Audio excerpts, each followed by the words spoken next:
বীর মুক্তিযোদ্ধা মতিউর রহমান রেন্টু রচিত আমার ফাঁসি চাই বইয়ের এই অংশে পাঠ করছি সুরে সুরে কথা বলা।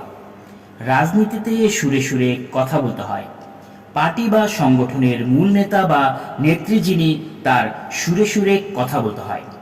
আপনি যে পর্যায়ের নেতা বা কর্মী হন না কেন, পার্টি বা সংগঠনের অথবা রাষ্ট্রের মূল নেতা যিনি, যার হাতে মূল ক্ষমতা, তিনি যদি চৈত্রের ভর দুপুরেও বলেন এখন রাত, আপনাকেও তাই বলতে হবে। যদিও তখন ভর দুপুর, তবুও ভুলেও তা বলতে পারবেন না।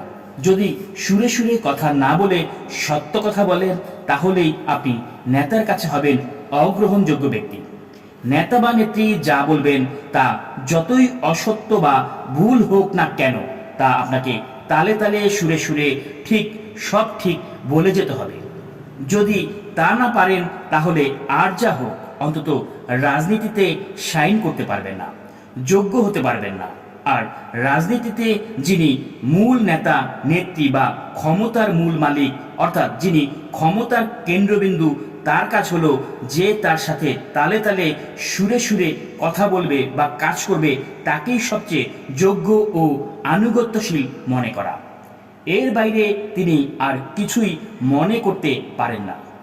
অর্থাৎ ভুল করেই হোক অথবা ইচ্ছে করেই হোক, তিনি দিনকে রাত বলেছেন, আর অধীনস্থ কোনো নেতা বা কর্মী যদি তা শুধরে দেয়, তাহলেই তিনি ধরে নেন অধীনস্থ এই লোক তার প্রতি আনুগত্যশীল নয়, যোগ্যও নয়। বাংলাদেশের প্রেক্ষাপটে, বিশেষ করে আওয়ামী লীগ সভানেত্রী প্রধানমন্ত্রী শেখ হাসিনার ক্ষেত্রে, তিনি যা বলবেন বা করবেন তা সঠিক হোক না হোক, অবশ্যই বলতে হবে ঠিক, সবটাই ঠিক। বঙ্গবন্ধু কন্যা শেখ হাসিনার রাজনীতিতে প্রথম কথা হচ্ছে তার কোনো ভুল থাকতে পারবে না। কেউ যদি মনে করে তার ভুল হয়েছে, তাহলে তাকে রাজনীতির প্রথম কথা পুনরায় স্মরণ করতে হবে। ঠিক ঠিক নেত্রী, আপনি যা বলেছেন বা যা করেছেন তা সব ঠিক।